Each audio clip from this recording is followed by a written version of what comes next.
evening, everyone.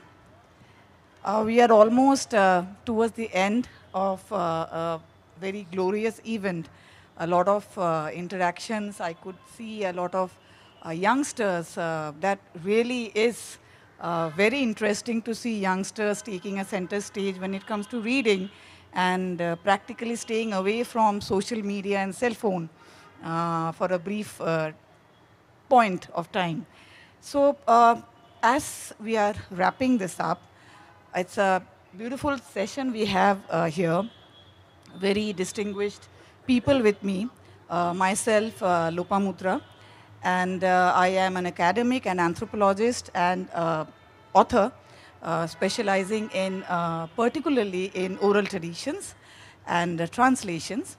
And I have here a very distinguished panel, all very prolific writers.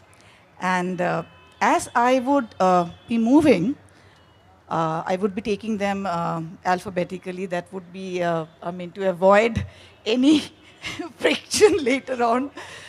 No distinction between man and woman, but yeah, I prefer it alphabetically. I would like to actually introduce each speaker through some, through some parts from their work. Now, this is a session where we will be looking into mythology, storytelling, stories. I mean, all of us practically, we have seen and we know so well stories from the Puranas, folklore, folk tales, Amar Chitra Katha, which has completely gone digital also in modern times, being a very great part of that.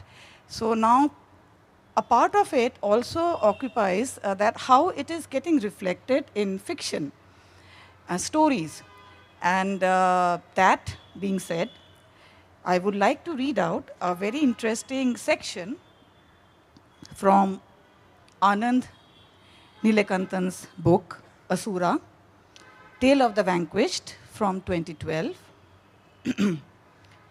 For thousands of years, I have been vilified, and my death is celebrated year after year in every corner of India.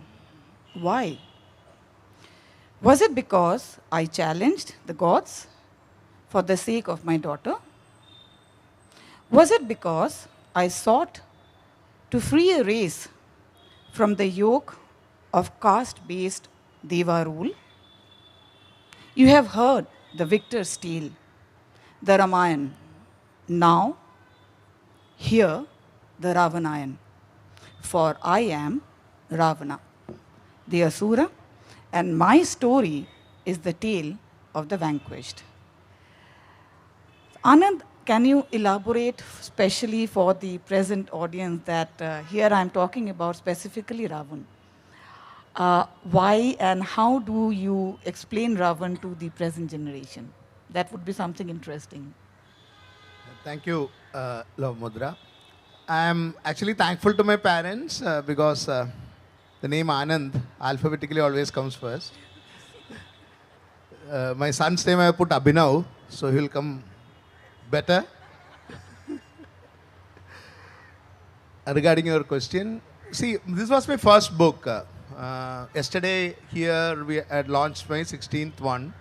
So you'll have to see it as a story world which I was trying to create. So my intention was to tell Indian Puranas the way it was told always, that is from point of view of each of the character. So I started with Ravana. The second book was about Duryodhana's Mahabharata, then Bali's Vanara, then Sita, Tataka, Shurpanaka, their tale in Valmiki's women. And yesterday what I launched was many Ramayanas, many lessons were the compilation of, it's a non-fiction book, compilation of different Ramayanas. The next one is compilation of different Mahabharata versions which is coming out. So this first book which came in 2012 sees Ramayana from the viewpoint of the Ravan's perspective. So how will Ramayana look like? So from where does this come from? Usually I grew up in a village which has around 108 temples, not small temples. These are like 50-acre, 100-acre very old temples like 2nd century AD, 3rd century AD, huge South Indian temples. And everywhere, a form of entertainment was the people, Pandits, they are not from the Brahmin caste or anything, they are oral storytellers, the bards. They will come and one side will sit and talk, argue from Ravan's point of view, other will argue on Ram's point of view. Next day they may switch, the same people who had done it. So what they are trying to do, they are trying to teach the concept of dharma, karma and karmapala. So basically the Ramayana was about this. Ramayana was about not about good versus evil, but rather about the karma and the karmapala of it. So when I tell that same tale of Ramayana, the moment you shift the perspective from Ravana, Ravana will look the hero. That is the beauty of Indian storytelling, the traditional Indian storytelling. The moment you shift from Karna's perspective, Karna becomes the hero, Arjun becomes the villain. The moment you shift it to Duryodhan, Duryodhan becomes a hero, Bhima becomes the biggest oppressor, Yudhishthir becomes a wimp. You can tell from all points of view and you can convince people through proper. This is what Indians used to do it. I am not the first person to do it. Lot of literature is there across Indian classical languages like this. So Ravana, just winding up my question because we have very limited time. This is a whole day session actually. If you start talking about it, I would love to, you won't allow. So winding it up, look at Ramayana from Ravana's point of view for once. There are different versions of Ramayana. At least if you take the partial Ramayanas, more than thousands of them are there. Nobody has counted. 300 what A.K. Ramanujan says is the complete Ramayanas. The partial Ramayanas take, it's limitless. But in these Ramayanas, if you see from Ravan's perspective, there are at least 32 versions in which Sita is the daughter of Ravan. Especially many South Indian Ramayans, Jain Ramayans and the Ramayans outside India, like what is there in Philippines, Indonesia, Thailand, versions of it, has Sita as the daughter of Ravan. Maybe they have gone from the South Indian thing through the sea trade. The moment that point is put, the Ramayana itself changes. Ravan is somebody who is trying to protect his daughter. The entire perspective changes. It gives a logic to why. The other logic is what? He's cursed if he touches a woman without her will, his head will burst. That's the other logic given in many Ramayanas. The second logic is this. Ravan as a character has forcefully taken many women before that. Why he doesn't touch Sita is because he knows it is his daughter. Is the version you find in a lot of old Ramayanas. The moment you put that, it becomes a tragic story rather than a story of good versus evil. So Philippines Ramayana and Indonesian Ramayana, the plays are there which show like this. In one of the Ramayanas which I saw, Sita tries to bring peace between father and her husband, but both the men are not ready to give up. Finally Ravan says, okay, you go, but Sita says, no, I don't want to go like that. I want you also to fight. I don't want to just leave you defeated. Ramayana outside India. So this is to bring this kind of different perspective to show that it is not just about a black and white comic story.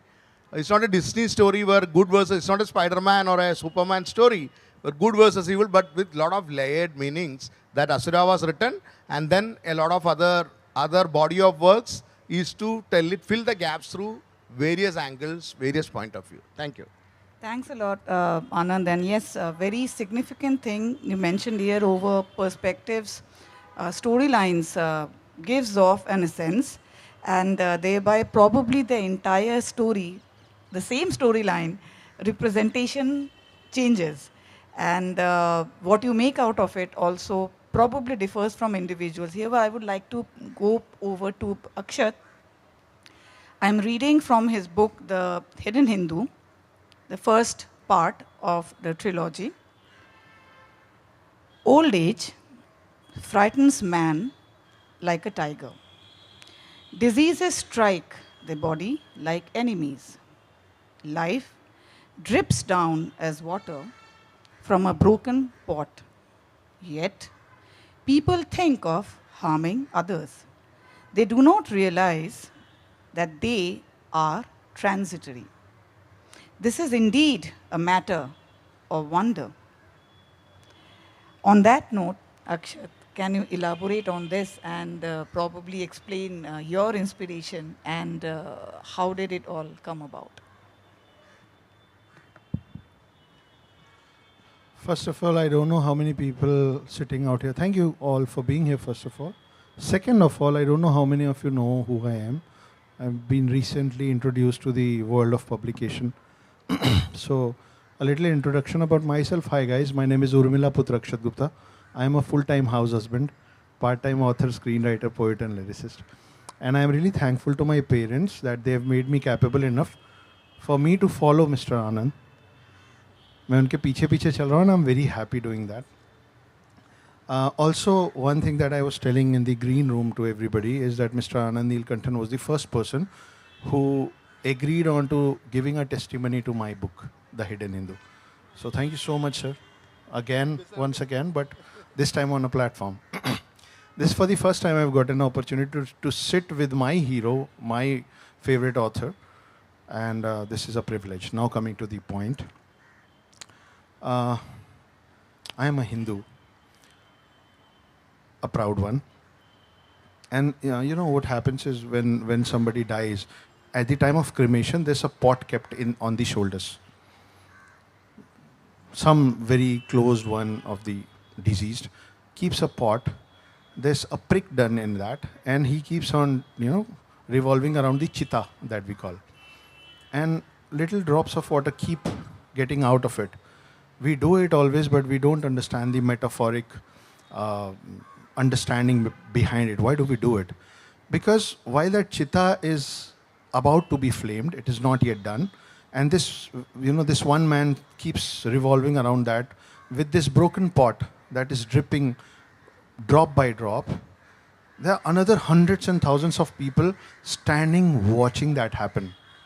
All of us have seen that thing happening. But we have never thought the metaphoric reason behind it. The metaphoric reason behind it is for all the living ones who are still breathing, for them to understand that this pot is the body. These drops are the moments, the time, the life that we are continuously getting drained with. And in this limited time, and finally what is done with that pot is, after a certain point, that pot is being left. It falls and it breaks into 100 pieces. It is an empty pot. Why are we then breaking it? And what is getting out of it? That is what, to my understanding, is the soul that you and I can't see. So the pot is the body. The water dripping down from it is the time, energy, life. And what finally gets out of the pot is the soul trapped in our body. So this is the metaphoric description. There's a reason behind a lot of things that we do, why we do. But we have lost the context of all the practices that we do, which is why sometimes people very easily tell us, tell our practices to be illogical at times. What are you guys doing? This is illogical. You guys have got so many religious books. Somebody's reading Gita, somebody's reading Mahabharata, another one is reading Ramayana. You guys don't know where you're going. Everybody's taking their own paths. You guys are delusional. You guys are confused. Ever again, if you get to hear any such statement from anybody, just tell them that, guys, you guys have got one book for yourself. We have got the whole library. We have got the whole library to read. We are so logical people, and this is how our ancestors have put logics to everything. It is just the matter of our understanding. Our ancestors thought and believed we will be smarter than who we are now. So it's not their fault, maybe ours. I tell you why. I'll give you another short example. We have all seen the chariot of sun god, right? So when we went to the school, we have been taught this is the prism. The sun rays gets in from one side and becomes a vibgyor, 7 colors coming out of from the another side. That is how we learned it. I don't know how my ancestors knew this even before creating I suddenly felt as if I have reached the parliament. The mics were closed. Okay. So, I don't know how my and your ancestors knew without even creating the glass and make prism that there were 7 rays, which is why the sun god, the charioteer of the sun god, have 7 horses. Usually when we think about a chariot and the number of horses, it is in our head even numbers for some reason, 2, 4, 6. Why 7, why not 5? Why 7, why not 3? It's just because they knew that these 7 colors, these rays are going to bring the sun god to earth, which is why 7. We are so logical people that somebody someday created a word called Bhagwan for our religion, right? Why not Hagwan, Sagwan, Lagwan, Dagwan? Why Bhagavan? Because the full form it is Ba se Bhumi, Ga se Gagan, Va se Vayu, Va mein A ki matra Agni, और न से नीर मतलब पानी. These 5 elements, Bhumi, Gagan, Vayu, Agni and Neer, when the power that can contain all of it and that can control all of it, in my eyes is Bhagwan. So we have never been illogical.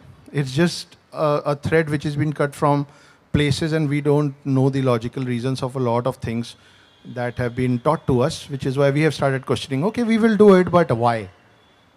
The biggest loss to the world, to the whole world, is the burning of Nalanda University. We have lost a lot. We are still getting back a lot of things. People are working on it. So I strongly feel that most of the things that we think that we are inventing, not all, but some of them that we think we are inventing, we are not inventing, we are rediscovering. We knew it before and we lost the whole science of it and now we are regaining it. So that is what I think, and we have all got very less time. We also have all got very less time in our lives to be jealous and to do things which hurt people. So that's it. Very true. And touched so many parts, and yeah, it's wonderfully explained. I would slightly move over to part women, writing about women for women. And if I can read a part of Anuja's text, the pleasure of our union will always outweigh the pain of parting, because our love was always going to be forever. I won't have it any other way, and so it ends. Except it doesn't. Beautifully explained, Anuja. Can you slightly elaborate on your inspiration? And I completely agree to what we were discussing earlier. So if you can share it with the audience about your viewpoints and what really inspired you to writing about women and the divine femininity. Thank you. Thanks, Lopamudra. Hi, Kolkata. So, put simply, my vision when I'm writing in the Indian mythology space is, unabashedly feminist. Today, it's a little embarrassing for women and men to admit to being feminist, because immediately they assume you're a man-hater. I'm not. For the record, I'm not. Despite their assorted stupidities, men are fun. I like men. They have their uses. So now that we've settled that, I'm not into male bashing, no. And feminism is about equal rights for everybody, because men are as much a victim of patriarchy as women. So that's what I try to do. Now, to give you a very simple example, earlier Anand was talking about Sita from the Ramayana. Let's just talk about how there are so many contradictions in the way the kidnapping of Sita is depicted. He told that in many versions they say Sita was Ravana's daughter, and therefore he couldn't have possibly molested her.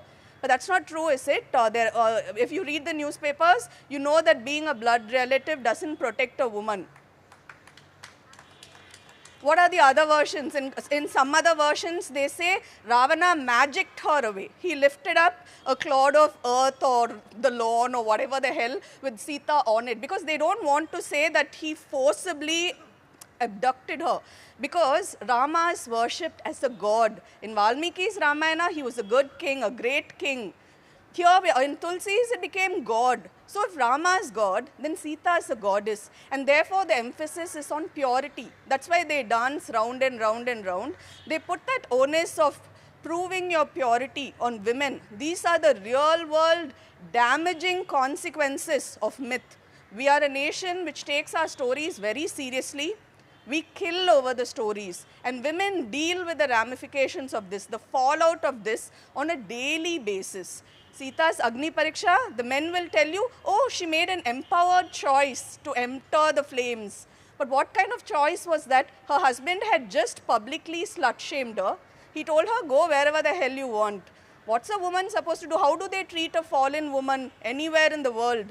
You become fair game for all the toxic men out there. They treat you like a whore because there's a very problematic dichotomy here. A woman is either a goddess or a whore, whereas we all know that no woman is entirely one or the other. We are complicated creatures. Yeah? Hard to live with. My husband will say that. Tough to live with her. She's insane. I admit to that. I reserve the right to be unreasonable.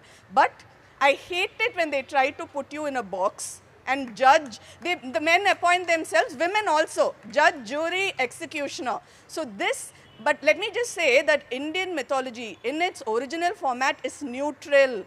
It doesn't have these yucky, problematic narratives. The problem is all this material was interpreted by ancient incels who had very strict ideas about how women ought to be. We are told that Ganga is Ma, you know, but she was more than that. She was also a lover. She had a very, very feisty, fierce mind. What about Lakshmi? Lakshmi is portrayed as the consort of Vishnu. But there was more to her than that. She had many lovers before Vishnu. She reserves the right to walk away from that union. Why are we not told these stories? Why are we presented with a very sterilized, boring, all women should be virtuous, Patni, the perfect goddess, so that they can drag you down and stone you to death? So my point, my vision is to emphasize, you know, the originality of the myth, you know, get to the heart of it, the essence of it. Because right there, in that quote she read out, we are talking about passion. We are talking about how women have the right to choose satisfaction when we are told that we should choose sacrifice. So I'm trying to reclaim the myths. That's all I'm trying to do. And as I said, when you get to the heart of it, there's love, there's compassion, there's tolerance. And that's what we need to light up a very dark world. Thanks a lot, Anuja. That's really something. Quite really liked it. So yeah, I'll move on to Priyanka. And I read out. One needs to be a Shiva to know a Shakti, just as one needs to be a Shakti to know a Shiva. And on that note, Priyanka, can you please tell us about your inspiration? I mean, your writing speaks so much about the divine femininity, but in a really different format. I mean, it's not really like stories set in a storytelling format. So what really inspired you, and how did you go about it? Shiva and Shakti are two entities which are emulated by almost everyone. Every woman wants a Shiva and every guy wants a girl like Shakti who probably will be Sati if need be for his pride, in line with what Anuja was just speaking. But I think when I say that you need to be a Shiva to be a Shakti, you need to know a Shiva to be a Shakti, I mean to say that don't you think that Shiva is also Ugra? He is also the man who does Tandav. He is also forlorn when his lady love is lost, and he is also a lot of times a rogue. We've heard stories of how he has done many things that he shouldn't have done. He's done all of those things, but it took a Shakti to get him on, to be the man that we all admire and the stories that we all follow and emulate and seek. The Sola Somvar are done to get a guy like him. The bad guy who loves his wife so much that he could not think of any other woman. So for that you need to be a Shakti. Do we have that in us is the question I'm asking. If we want a Shiva, we need to be a Shakti. And it takes a Shakti to know a Shiva. And in the same manner, you need to be a Shiva to know a Shakti.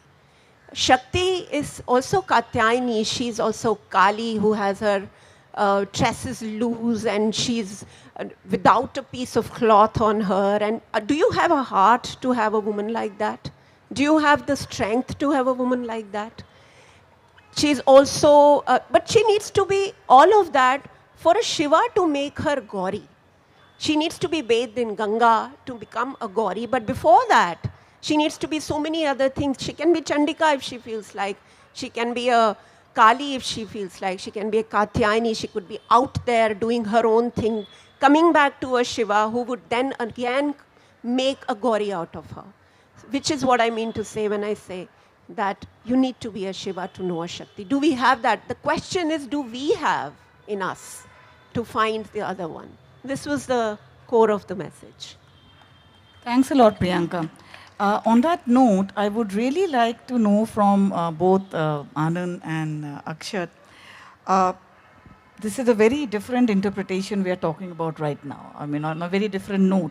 So, having worked with media quite extensively, both yourself, adaptation of mythology, folklore, and such is quite in thing nowadays. I mean, it's not only across India, but practically all over the world. Often, the representation of women takes a very different note still. How, probably I would like your experience and your take on this. And yes, of course, Akshat, both of you having worked with that. That's something always, always noticeably very, very prominent. I am treading dangerous territory. Both sides I am besieged. The position itself is precarious. Let me see. On stage as well. And somebody is ready to pounce on me from the corner of the stage. See, in India, any story, you can find an opposite story. So, if somebody wants to enrage, you have enough to enrage. You can enrage on caste. I have done that in some of my books. Genuine angst I have done because that has created so much toxicity in the society.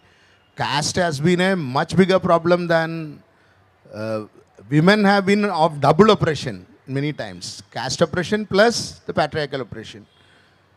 This gained prominence in the medieval era actually. So many of the texts are hilarious if you read now.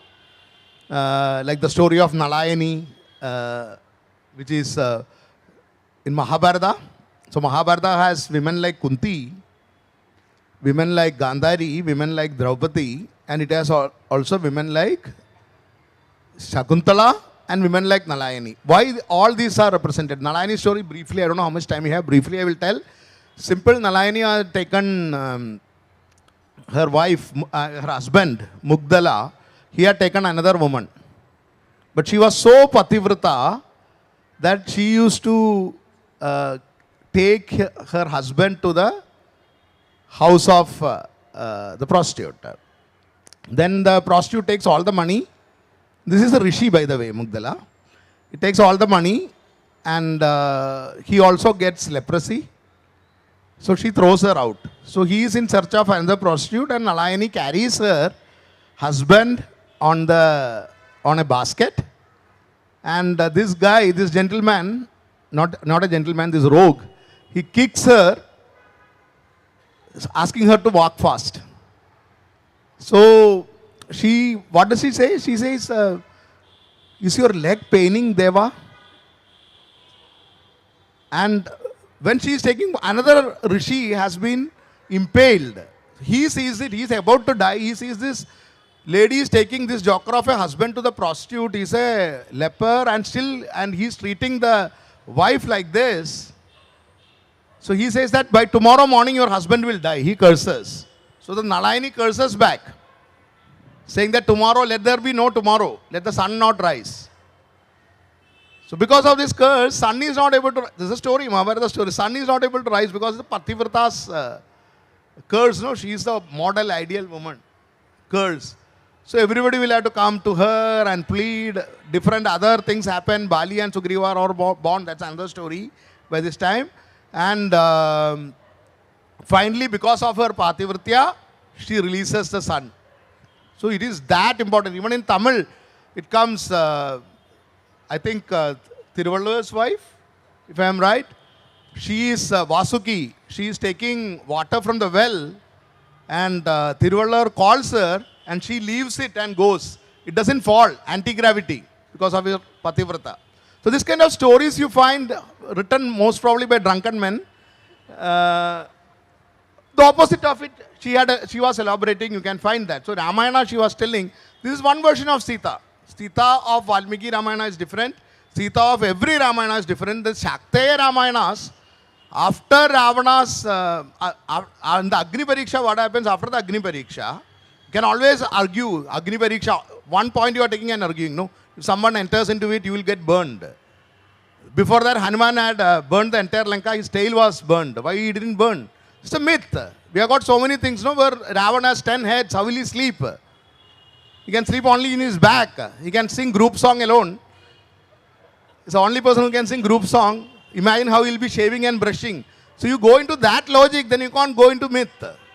So when you want to enrage, you take one particular thing and say that Sita jumps into fire, she will get burned. Can any ordinary woman do? No, she's not an ordinary woman. These are all stories told to certain things, some good, some bad, some with agenda. So some rishi thinks that somebody has written with an agenda, he writes another Ramayana. That's why we have so many Ramayans. So in the Shakteya Ramayana, immediately after this, Agni Pariksha, she comes as Kali. She is a Shakti. And another Ravana comes, Sahasramukha Ravana comes. He defeats Ram, Ravan, Hanuman, everyone. Sita has to fight. So that's why she enters fire. Why these stories are coming? Because the same kind of discomfort we all have when the same kind of discomfort Anuja shares, you share, I share, that why is Sita being treated like this, was shared by some other rishi. So what he does, he writes another Ramayana, where he tries to give a logic to it and show that Sita is Kali and not is Shakti Swarupini, and only she can defeat the Sahasramukha Ravan. No, somebody will not like it, so they will come with another story. So you can see in the Vishnu Purana and Shiva Purana contrarian stories. In some stories, they go to see the Vishnu's end and beginning, and Shiva and Brahma gets cursed. In the other version, you find that Shiva's end and beginning, Vishnu and Brahma is trying to find, and they both get cursed. So there is no end to story making. We are still making stories. This will keep on adding to the corpus. Many of the stories which I wrote for television series have now become part of Wikipedia. And people argue with me saying that it is authentically like that. Some of them I had to write because it was going to 900 episodes. You don't have that many stories in Puranas. So what do? You compile a lot of folk tales and other things and write it. Now this is becoming a canon. In Wikipedia it is coming, and after 100 years, people will be saying, Maharshi Ananda has written, who are you to question it? They would have written it like that. It's as simple as that or as complicated as that. Thank you. Thanks, Anand. And yes, Akshat. Maharshi Akshat.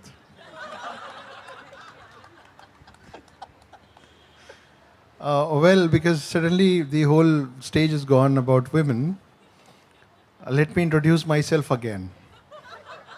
Hi guys, my name is Urmila Putra Akshat Gupta. I am a full-time house husband, part-time author, screenwriter, poet and lyricist. So first of all, I am very much in the core committee of women right now. Nobody is against them here. But, you know, we are talking about Sita and Draupadi and Narayani and Ganga and Mahabharata and all sorts of women. I would rather want to emphasize on a word which is very much present. Let's talk today. How many of you have heard this word called aurat? Everybody. How many of us have used this word called aurat? Everybody. You see a woman driving a car, taking a small wrong turn or a little tilt with the steering, and the first thing we say, in औरतों को गाड़ी नहीं देनी चाहिए. This always happens. We don't know the meaning of this word called aurat. All of you have your mobiles in your hands. You know, there's this word in English called bark. There are two meanings of bark. One is a dog barking, another one is the tree, the bark of the tree. This word aurat doesn't have any second meaning but one, which means vagina. That is the only meaning of this word called aurat. Your private part, that's all. Think with the words that we use in our day-to-day conversations. How much have we deteriorated you? How much have you deteriorated yourself? It is not only men's fault, but collectively it is a fault of the society that we are using words that we don't even... We may say that, no, we don't mean it. If you don't mean it, why are you saying it? Recently I heard Mr. Javed Akhtar talking, and he said somewhere that, people are getting so short of words and vocabulary nowadays that when they try to explain something, while explaining they say, you know what I mean. And I say, no, I don't know what you mean. Explain. So if we do not know the meaning of words that we are using in our day-to-day lives, whose mistake is it? Naturally ours. And you have no idea what these words subconsciously do to us. Aurat, I told you. There's another word called madam that everybody uses, comes from France, which was back then used for the women who used to sell their bodies to run their kitchens. That has also got the place in our society. But while the word aurat was coming from Arabic countries and this word madam was coming from France, we had our own word for every female that we didn't know, and it was Devi ji. Excuse me, Devi ji. Abhi bhi Mr. Amitabh Bachchan keeps saying it here and there in KBC and places. Why Devi ji? This is the difference in the cultures that we live in and the mixture. You can mix water and milk or water and juice. If you will mix water with whiskey, it will become nothing. You need to know what to mix with what. So this is a very big problem. There are other such many words that I can go on speaking about, but in the limited given time, because all our pots are broken, the drops are draining down out of it. Let us just in this evening try and not use this one word for the women if we really mean to change something. Very small thing to do, because now when you know it, it is just not my duty or this panel's duty to enlighten and wake everybody. We are not Dainik Jagran. Not every day every Dainik we will come and we will say, good morning, wake up. So now if you know it, go Google it. Let's not buy my words. Go Google it, and if you actually see and find what I'm saying is true, then ask your kids, your coming generations, your nephews, your niece, whoever are around you to stop using this word. What I tell you how subconsciously it can change a lot of things. We are sitting in Kolkata. Few months back, the nation was walking because of a rape case in here, right? Trust me, and I know nothing will change by me saying on stage with a mic in front of these less people, hi Kolkata. But just imagine if the whole country starts again, denoting the unknown women as Devi ji.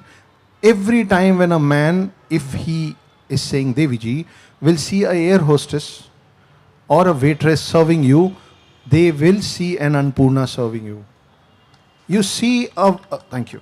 You see a female with the shortest of the skirts that she can manage wearing and keep her dignity intact, walking down the street, going to the office. You will see a Lakshmi ji going because she's going to bring money. You see a traffic havaldar women stopping you and telling you you're taking a wrong way. You will see a Saraswati leading you to the right path. And still, if our eyes are so dirty, trust me, you don't have to do anything. Just keep saying Devi ji, and the same women will show you Durga and Kali, if you will have the dirty eyes. Thank you. Can I quickly take a turn? I mean, I'm just seeing running out of time. Anuja, women, media, folklore, present times, can you highlight anything positive? We really need it for the rest of us. Priyanka, yourself. Yeah, just quickly. Just running out of time. You want to go? Yeah. Any of you? Yeah. No, see, again with positive, negative, I don't like to view the world in terms of binaries at all. Why does it have to be good or bad? It just is. That's how I see it. When I tell these, what could be viewed as provocative, outrage-inducing fundas on stage, I'm not really trying to get a reaction or anything of the sort. It just is, okay? I mentioned that at its heart, myth is neutral. And myth is very, very empowering. As Akshat pointed out very beautifully, it all lies in the eyes of the beholder.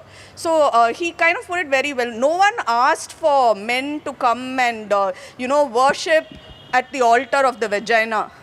Please. And don't, see, why bring it down to a question of body parts at all? Why bring it down to the vagina or the breasts?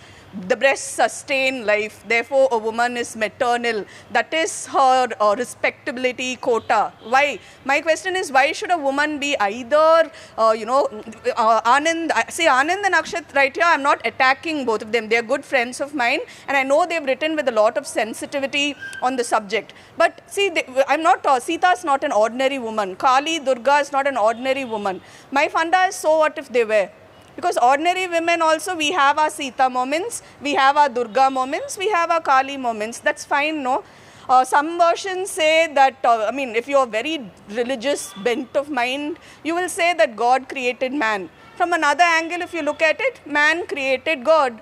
So why don't we embrace just the human aspects of it? And it is a beautiful world because horrible things happen in our world. Okay, he just mentioned that terrifying case which happened in Kolkata, a blot on the conscience of this nation. But when you look around, you also see random acts of kindness. Men who are nice just to be nice, not because they're trying to get in your pants. That's what I tell my daughters. This kind of man is a keeper. He has strength, but he has the sense to moderate it with compassion. Those guys are there. They surround us. They fight by the side of women. Not that women need someone to fight and pick up a sword and shield, a knight in shining armor to go to battle. No. Stay out of the way. We'll take care of ourselves. Lots of men do that. I appreciate that. And I think that is the empowering thing about this world, It can be so much better than it is. But that potential is always there. Priyanka, quickly on that. I have only one thing to say before we finish, that two things actually. One, like we all know and we've talked about it, that as Kali Yuga came in, both the Asura and Deva is inside the same body. So going back to to protecting femininity at large, not just in women, but also in men and in the society. We know that the societies are becoming more and more masculine every day. So I think what we really need is that we need to keep the Asura in check. And what is Asura? Asuras are the people who are intuitive by nature, people who are ecstatic all the time, and they don't play by logic mostly.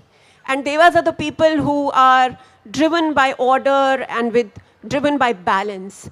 But we have to realize that Asura is also important because magic only happens when there is chaos. So I don't really want to say that kill the Asura completely. Keep it, but keep it tamed.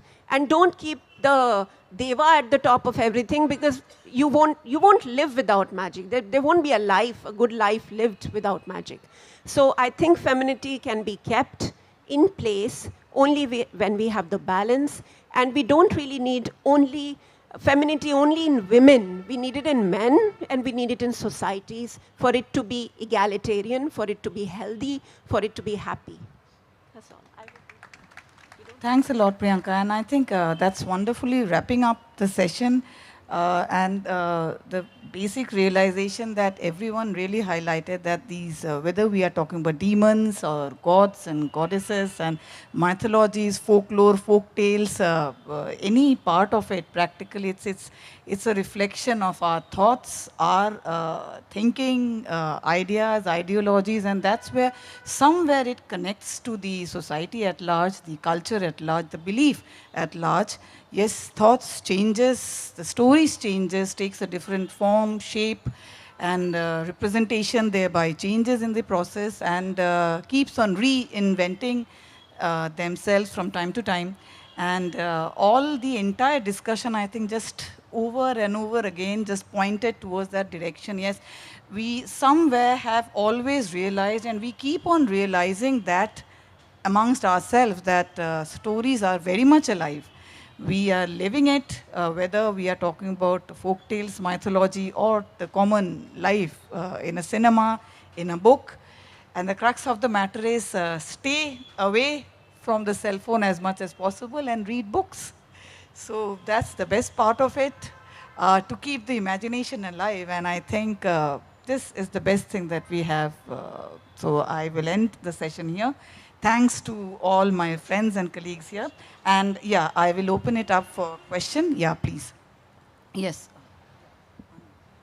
Hi, good evening, everyone. Firstly, I'm so much overwhelmed because I was not expecting that it will shift to the women empowerment kind of thing. And Akshat sir, you actually made me a bit of emotional and overwhelmed. And I think so that not only the men, but the women should also, we should also acknowledge to ourselves to the same gender as Devi ji. So, but my question is to you, and it is a bit a side of that woman thing that you said कि एक रस्सी टूट जाती है और हम सब भूल जाते हैं कि हमारे ancestors ने क्या किया, which is the absolutely correct thing. That's why we still don't know what India was and what our ancestors had did. And मतलब congratulations to you that for the book that you have written, sir. What are your thoughts about the temples? And I really want to ask you that have you even thought that there are many temples which have been demolished and we don't even know about it, and we don't even know how it was destroyed and what were their importance? So have you ever thought to write a book about that, since you are writing about the hidden Hindu and about all the things you're writing fictional, but now I want you to know that will you write a non-fictional book that what was the history of our temples? Thank you. Well, trust me, every fiction book that I'm writing has a lot of non-fiction elements in it. You just need to search the right elements. Please have a seat. आप में से कोई यहाँ ऐसा है जिसको हिंदी बिल्कुल समझ में नहीं आती? Normal Hindi. All of us understand Hindi? Reasonably, yes. See, as you asked and as you quoted, that there's so many temples been demolished before. What can we do, and why am I not writing on it? I may, because right now the book that I've recently released is The Naga Warriors. It is 1757. Ahmad Shah Abdali, Afghan king, wanted to demolish a lot of temples in Gokul, and there were these Naga sadhus that you will find in Mahakumbh right now. They saved Gokul. Very less was written, so I fictionalized it. I made it a historical fiction, but a lot of things in that is also true. Some of the characters are real. So in my capacity, the bit that I can do, I am doing. Coming to why I asked कि आप लोग में से हिंदी कितने लोगों को आती है, and as you were quoting Hindu, हम लोगों का रंग है ना भगवा. भगवा पहनने से लगता है ये कट्टर है. He is too marching forward with showing us this color. Please try to understand कि अगर मैं यहाँ भगवा पहन के आ जाऊँगा तो ये मेरे हाथ में नहीं है कि मेरे भगवे में आपको कौन सा रंग दिखता है. भगवा रंग कैसे बनता है? लाल और पीला मिला के बनता है ना. लाल खून का खतरे का प्रतीक है. It's the symbol of danger and blood. पीला चंदन और ठंडक का प्रतीक है, coolness. So it's not in my hands, it is in your hands और the eyes that see me. अगर आप मुझसे प्यार से मिलेंगे तो आपको चंदन की ठंडक मिलेगी. अगर आप मुझसे तैश से, गुस्से से, एनिमिटी से, गलत तरीके से मिलेंगे तो आपको लाल का खतरा दिखेगा, और दिखना चाहिए. इसमें मेरे को कोई परहेज नहीं है बोलने में. तो yeah we are doing our bit. All of us are doing what we can do. We will continue doing it. I cannot promise you that I will write a non-fiction very soon, but trust me, every fiction book that I am writing has a lot of elements that will enlighten you. Thank you. Anybody else? I want to add something here. Sorry. We are in Kolkata. This city is a city which started the Indian Renaissance. Indian civilization is based on rationality. It doesn't matter whether we had atom bomb in Ramayana period and still fighting on horses, whether all the Divyastras were missiles, but they were fighting in chariots and they didn't even have a cycle. Let us not try to find and try to put our inferiority complex into the great epics. Last 300 years, the West has taken a march. The British started ruling from this city, the first city, because by the time our civilization had fallen down, it had lost its rationality, the bhakti, the casteism, everything had taken it into the grip, the blind faith. We had lost the science. Whatever we were, 3,000 years, 5,000 years, 99% of it, whatever we are claiming, there is no proof for it. Ganapati is not a plastic surgery. Let us not fool the younger generation by talking about it. Having pride, I am somebody who is having great pride in India. I try to write it through all angles and doing it. But if you start thinking Ganesha is a plastic surgery, we are breaking the law of the Upanishads because you are not using the logic. An elephant's head is this big. A boy, 5-year-old boy's neck is this big. What kind of plastic surgery you will do it? So these are all symbolism. We should not forget it and don't try to put reverse science and say that Kailasa is a nuclear reactor. If it is a nuclear reactor, we had it. It is with China now. The entire thing. 250 years, 300 years, all the inventions, including the mic, electricity, everything has come from the West. We can say sunlight is 7 colors we usually know. Sun is represented as 3. You can go to Konark and see 4, 5. Everything has interpretation. 3, 4, 5, 6, 7. Conveniently we take patterns and try to force fit it. I am not trying to tell anything. This logic has to be put. 7 could be of 7 days also, right? It need not be 7 colors. What we are essentially doing now, the WhatsApp University, we are retrofitting. Anybody finds something, immediately say, yeah, it is there in our Puranas. You are not read in your Puranas. Every kind of good things are there. Every kind of nonsense is there. Every kind of illogical things are there. Everything is there available. It's like a Wikipedia. So anything you can find. You find that you go to Garuda Purana, you can find how you will be fried, made into tandoor. Is it scientific? Godan, the entire thing was written, the Godan was written by Premchand at the time of our Renaissance, right? When he was raging, there was a period where from this city of Kolkata and later from Kerala, from Maharashtra, Phule, Ambedkar, Periyar, Srinarayana Guru, Basava, from 1,000 years back, Surdas, Kabir, everybody raised because reformation was required. Let us not go back. We are already wasting time. We are already wasting time trying to find science in stories. It's high time that we do actually something in science. Calcutta is known for that. This is from where Ishwar Chandra Vidyasagar worked. This is from where Vivekananda worked. Vivekananda told football will do better than Vedas, right? That is a kind of rationality 100 years back we told. Where are we going and getting scared? And Bhagava, sorry Akshat, I know with full respect, I know this is not what you meant, but to clear it, Bhagava is meant for rishis, not for ministers, not for politicians, not for people selling how to breathe, not for people selling snake oil. Bhagava is for rishis. For Indians, what is the dress? It's white. There is no confusion for white, right? That's why most of the Indian dresses, traditional dresses are in white, not Bhagava, for Grahastha. You take Bhagava when you take sannyasa. The moment you take sannyasa, you have no religion, no caste, nothing. You do then Atma Bhali. First you do the Tarpan, you are dead. It's you put it for the world. That is when you do wear Bhagava as per the tradition. Otherwise, white is the dress. There is no confusion in white. All throughout people, Indian dresses have been white. This is just an example. So let us not mix the layers and the depth of mythology, our Puranas, and let us not try to make them into some sort of pseudo-science is my request. because already time is going, not just this, but for India, already China has taken a march. The West is far ahead of us. We are still 80% of the are still in ration, 80 crore people. Just because Adani and Ambani has money, you take them out and take the first 1%, we are lesser than sub-Saharan Africa, and we are trying to find, we had atom bomb, Arjuna and Karna were hurling atom bombs at each other. So what? You have nothing now.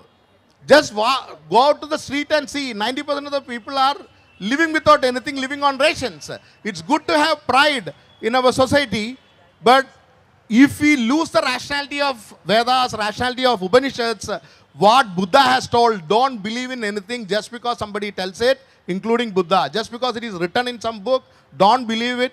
Use your logic and rationality, and unless we progress in science and rationality, nothing is going to help you. None, no Ramayana, no I write it, I make a living out of it, I'm so proud of it.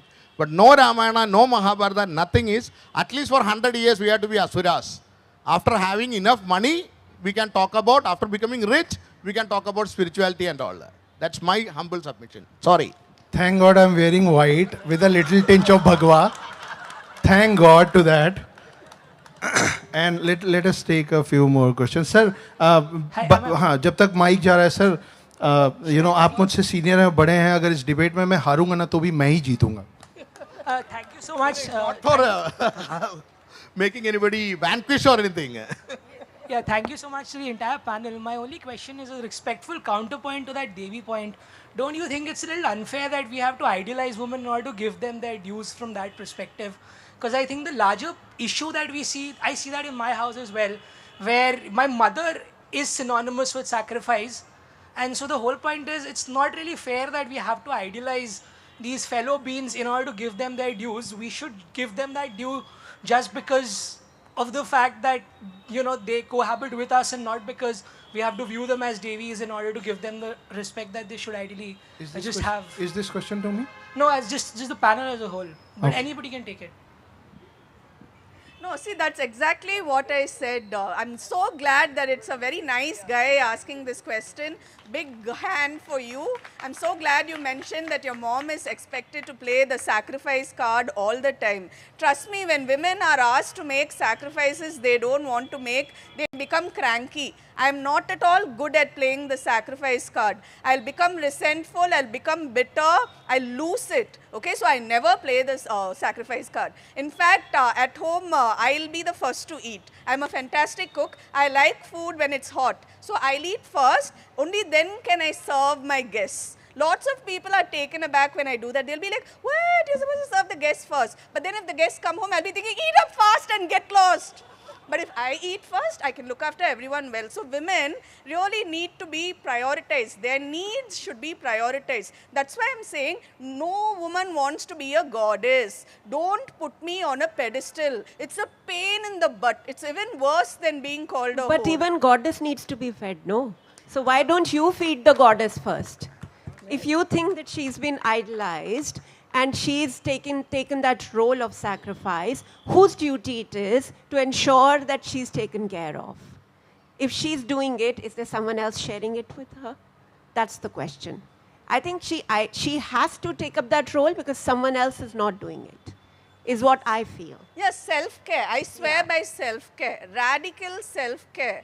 That's my motto. And I really wish all women would adopt it. I swear by it. Yeah, the responsibility lies with both. You have to take care of yourself, and the rest of them also have to be aware of what's going on. Only then it will be solved. That's why I said it's a masculine society. It needs to change.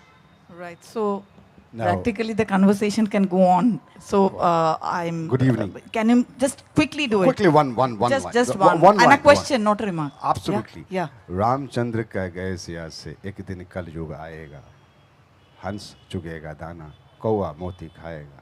My question is to Anand sir, Maharshi Anand ji, Sadar Pranam from Kolkata. This is Baba Sahai. Well, in your entire conversation, in entire your discussion and the point of thing, you've been so confident and so authoritative and so genuinely, like generously, making us convinced that whatever it is you are saying is absolutely up to the mark and genuine. Agree? Agree. Agree. I agree with you personally. My question is, whatever are the characters, whatever the situations, Surpanekha, Sita, Dasharathji, Ravan, Meghnad, these all characters are surrounding around one patient, one decent man called Ram. Don't you think that all of them are encashing on the name of Ram, and Ram is still the hero? It's simply because it is Ramayana, right? Ah, you named it. You Yeah, named it's it. Ramayana. So it's Ram's Sayana is Ramayana. It's Ram's journey. So it's the hero of the story. Ram never, Yeah, named it as a Ramayana. It was people. It was people. It's Valmiki who named it because he was the author. It was people. So generally when I write the story, the character doesn't name it, I name it. Similarly, Valmiki named it Right. as So Ramayana. on that note, I have to really close this session. It's been One last word, just as a lighter word. I loved the concept what Akshat said of Devi and other things. I was just imagining, I was smiling to myself, what if he starts swearing in Sanskrit? How beautiful and poetic it will look like. Somebody hits you, you will say Raktha Ruda Muda, bloody fool, instead of that. Sunagasya Putra, son of a dog.